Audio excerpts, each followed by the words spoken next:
मैंने तो ऐसा कुछ नहीं कहा। बस करो तूबा, जो कुछ हुआ उसके बाद तुम ऐसा कैसे कह सकती हो? बाबा अपना वादा करके भूल गए हैं और तुम कह रही हो कि अम्मी उनका इंतजार करें। कम से कम मैं कुछ करने की कोशिश तो कर रही हूँ। बेरिन, तुम तो यहाँ कुछ भी नहीं करती हो। वैसे तो अली की इतनी फिक्र है, उसके लिए कुछ करने का मशवरा दो तो फौरन मना कर देती हो।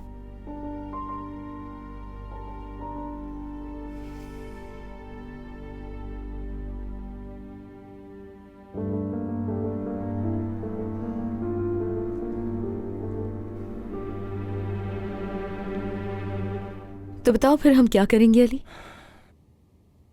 किस बारे में सोना? यानी मैं हमारी बात कर रही हूँ।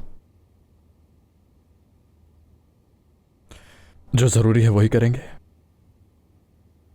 हम दोनों साथ रहेंगे अब से। कैसे रह सकते हैं? क्या तुम मुझे बता सकते हो खुल के इस बारे में? हम एक ही छत के नीचे रहेंगे सोना, और हम शादी करेंगे। मैं तुम्हारा हर तरह से ख्याल रखूंगा जो एक शौहर की जिम्मेदारी होती है, लेकिन हमारी ये शादी नॉर्मल नहीं होगी। क्या मतलब है इस बात का? मैं समझ नहीं पा रही हूँ। ये तुम क्या कहना चाह रहे हो अली?